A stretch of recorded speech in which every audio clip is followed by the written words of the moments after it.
आप सबको जय मसीह की Bible stories Hindi YouTube channel पर आप सबका स्वागत है।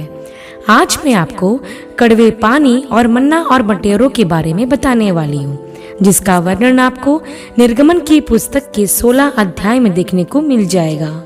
इससे पहले प्रियो कि हम वीडियो को शुरू करें, आप हमारे Bible stories Hindi YouTube channel को सब्सक्राइब करना और बेल आइकन को दबाना ना भूलिएगा।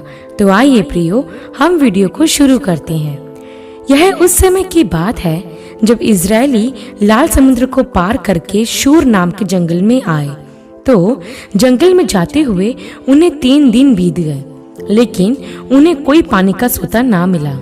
जब वह मारा नाम एक स्थान पर पहुंचे तो वहां उन्हें एक पानी का सोता मिला, लेकिन वहां का पानी खारा था और उसे वे ना पी सके, और इसी कारण उस स्थान का नाम मारा पड़ा। तब इजराइल के लोग मूसा के विरुद्ध बकबक करने लगे और कहने लगे कि हम क्या पिए। तब मूसा ने यहोवा की दुहाई दी और यहोवा ने उसे एक पौधा बतला दिया, जिसे जब उसने पानी में डाला तो वह पानी मीठा हो गया। तब यहोवा ने यह कहकर उनकी परीक्षा की कि यदि तुम अपने परमेश्वर यहोवा का वचन तन मन से मानो और जो कुछ उसकी दृष्टि में ठीक है वही करो और उसकी सब आज्ञाओं पर कान लगाओ तथा उसकी सब विधियों को मानो, तो जितने रोग मैंने मिस्र पर भेजे हैं उनमें से एक भी तुम पर ना भेजूंगा, क्योंकि मैं तुम्हारा चंगा करने वाला यहोवा हूँ। इसके बाद प्रियो इजरायली एलिम में आए, जहां उन्हें पानी के 12 सोते और 70 खजूर के पेड़ मिले। तब वहां उन्होंने अपने डेरे खड़े किए। प्रियो, इस घटना में हम देखते हैं कि इजरायलियों को मिस्र से निकलते हुए अभी 3 ही दिन हुए थे। परमेश्वर ने उनकी आंखों के सामने लाल समुद्र को सुखा दिया था और वे खुद सूखी भूमि में से होकर लाल समुद्र के पार हुए थे। परमेश्वर ने बादल और आग का खंबा उनके लिए ठहरा दिया था। इतना सब कुछ करने के बाद भी वे मूसा के विरुद्ध बुड़बुड़ाने लगे और कहने लगे कि हम क्या पिए। इजराइल के लोगों ने परमेश्वर के सामर्थ्य के कामों को याद नहीं रखा। वे उस समय आई परेशानी को देखकर बुड़बुड़ाने लगे। कुछ इसी तरह प्रियो, कभी कभी हम भी जब मुसीबतों का सामना करते और बड़ी परेशानी में फंस जाते हैं तो हम यह याद नहीं रख पाते कि हमारे परमेश्वर ने बीते समय में हमारे लिए क्या किया। हम बस यह देखते हैं कि वर्तमान में हम इतनी बड़ी मुसीबतों में फंसे हैं। एक बात हमेशा याद रखें प्रियो कि मुश्किलें चाहे कितनी ही बड़ी क्यों ना हो, हमें यह याद रखना चाहिए कि उन मुश्किलों से भी बड़ा हमारा परमेश्वर यहोवा है, जिसके लिए कुछ भी असंभव नहीं है। तो जब भी आप मुश्किलों में हो और कोई रास्ता दिखाई ना दे तो याद कर लेना परमेश्वर ने आपके जीवन में कितने बड़े बड़े काम किए हैं। इसके साथ ही प्रियो, मैं आपको यह भी बताना चाहती हूँ कि जब लोगों के बुड़बुड़ाने पर जब मूसा ने यहोवा की दुहाई दी तो यहोवा ने मूसा को एक पौधा बतला दिया, और जब उस पौधे को पानी में डाला गया तो वह पानी मीठा हो गया। यहाँ ध्यान दे प्रियो कि इजरायलियों के वहां आने से पहले ही वह पौधा वहां मौजूद था, बस परमेश्वर ने उसे मूसा को बतला दिया। यहाँ हम यह भी देखते हैं प्रियो कि इससे पहले कि इजराइल के लोग उस खारे पानी के सोते के पास आते, परमेश्वर ने उस पानी को मीठा बनाने का उपाय पहले से ही तैयार रखा था, बस इजराइल के लोग उसे देख नहीं पाए। वैसे ही प्रियो, जब कभी हम भी मुसीबतों और विपत्तियों से घिरे हुए होते हैं तो हम बस उस विपत्ति को देखते हैं। हम यह नहीं देख पाते कि उस विपत्ति से निकलने का मार्ग भी प्रभु ने पहले से ही तैयार कर रखा है। इसलिए प्रियो, जब कभी आप किसी विपत्ति में पड़ो तो घबराओ नहीं, बस प्रभु पर विश्वास रखो, क्योंकि वह परमेश्वर हमें हर विपत्ति में से निकालना जानता है। प्रियो, इस घटना में वह पौधा सिर्फ एक माध्यम था, लेकिन उस पानी को मीठा बनाने का काम यहोवा ही ने किया है। हमारे जीवन में भी प्रभु ऐसा ही करते हैं। यह दुनिया और दुनिया के लोग प्रभु के महिमा के माध्यम हैं। चंगाई और छुटकारा सिर्फ यहोवा ही से होता है। तब हम आगे देखते हैं प्रियो कि इजराइल के लोग मूसा की अगुवाई में एलिम से कूच करते हैं और सीन नामक जंगल में आते हैं। तब फिर सारे लोग मूसा और हारून के विरुद्ध यह कहकर बकबक करने लगे कि जब हम मिस्र में थे तो वहां मांस की हांडियों के पास बैठकर मनमाना भोजन खाते थे, तब यदि हम यहोवा के हाथ से मार भी डाले जाते तो यह उत्तम था, परंतु तुम हम लोगों को इस जंगल में इसलिए लाए हो ताकि हम सबको भूखा मार डालो। तब यहोवा ने मूसा से कहा, देखो, मैं तुम लोगों के लिए आकाश से भोजन वस्तु बरसाऊंगा और ये लोग प्रतिदिन बाहर जाकर प्रतिदिन का भोजन इकट्ठा करेंगे। इससे मैं उनकी परीक्षा करूंगा कि ये मेरी व्यवस्था पर चलेंगे कि नहीं।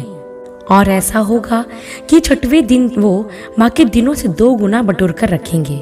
तब मूसा और हारून ने इज़राइल के लोगों से कहा कि शाम को तुम देख लोगे कि जो तुमको मिस्र देश से निकाल लाया है वह यहोवा है। भोर के समय में यहोवा का तेज तुमको दिखाई देगा, क्योंकि तुम जो यहोवा पर बुड़बुड़ाते हो उसे वह सुनता है। हम क्या हैं कि तुम हम पर बुड़बुड़ाते हो।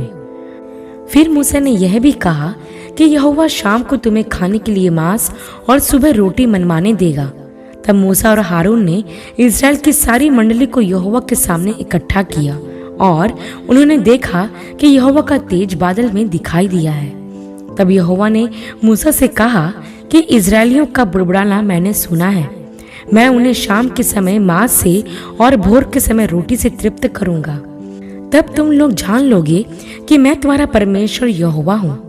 तब ऐसा हुआ कि शाम के समय बटेरें आकर सारी छावनी पर बैठ गई और भोर को छावनी के चारों ओर ओस पड़ी।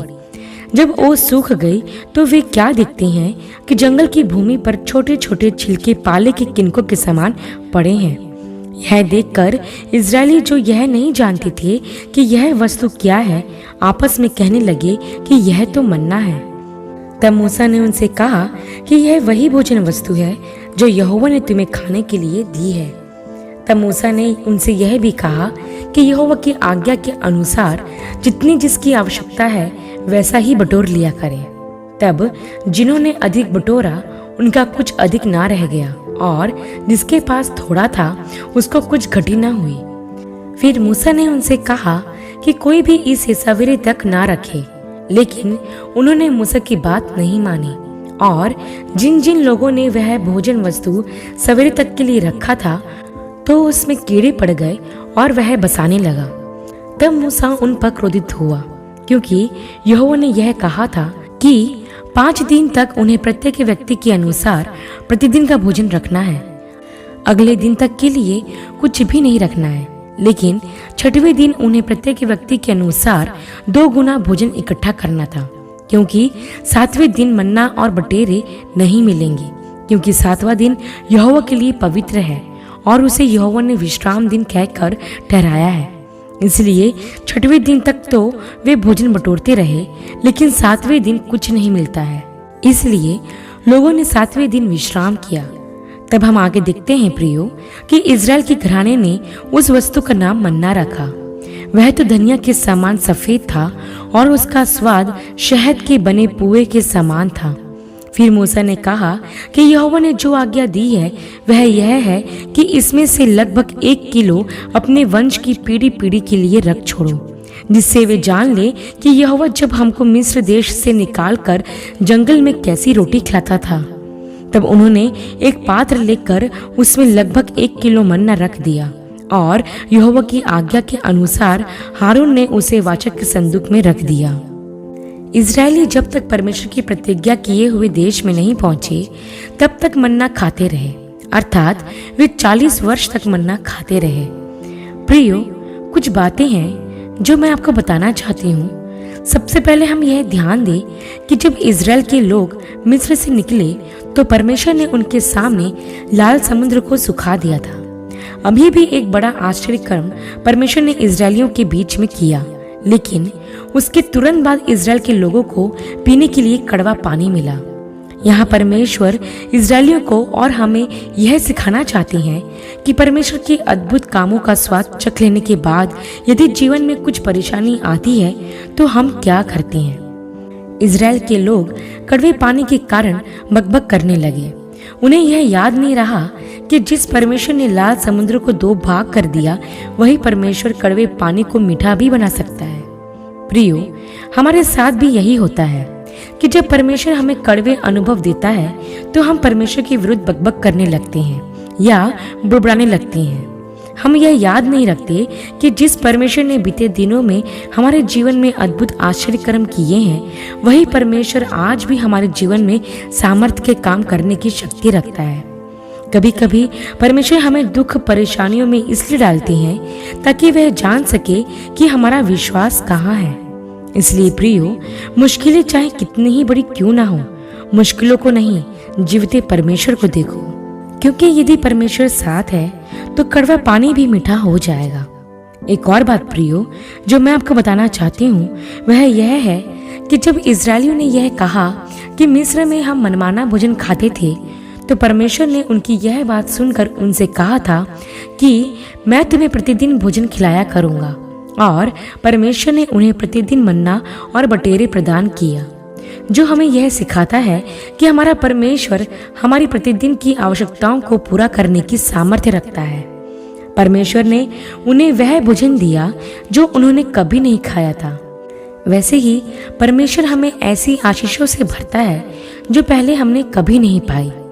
परमेश्वर हमसे यह चाहता है कि हम अपने प्रतिदिन के भोजन के लिए सिर्फ उस पर निर्भर रहें।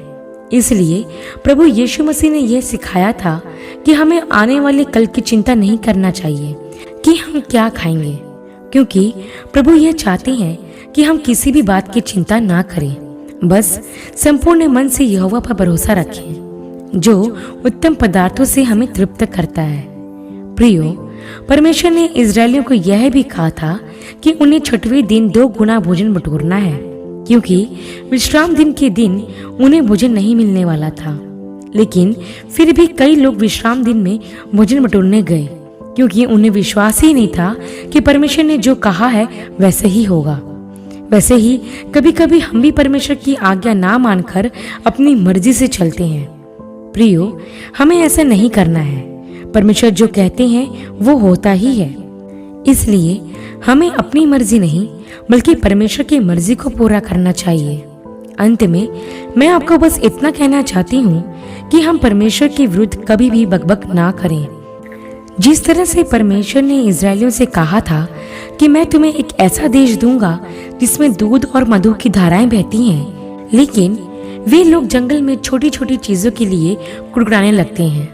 वैसे ही प्रियो, परमेश्वर ने हमारे लिए अपरंपार आशीषें रखी हुई हैं, लेकिन हम उन चीजों को ना देखकर छोटी छोटी तकलीफों के कारण परेशान हो जाते हैं और परमेश्वर के विरुद्ध बकबक करने लगते हैं। प्रियो, हमें ऐसा नहीं करना चाहिए।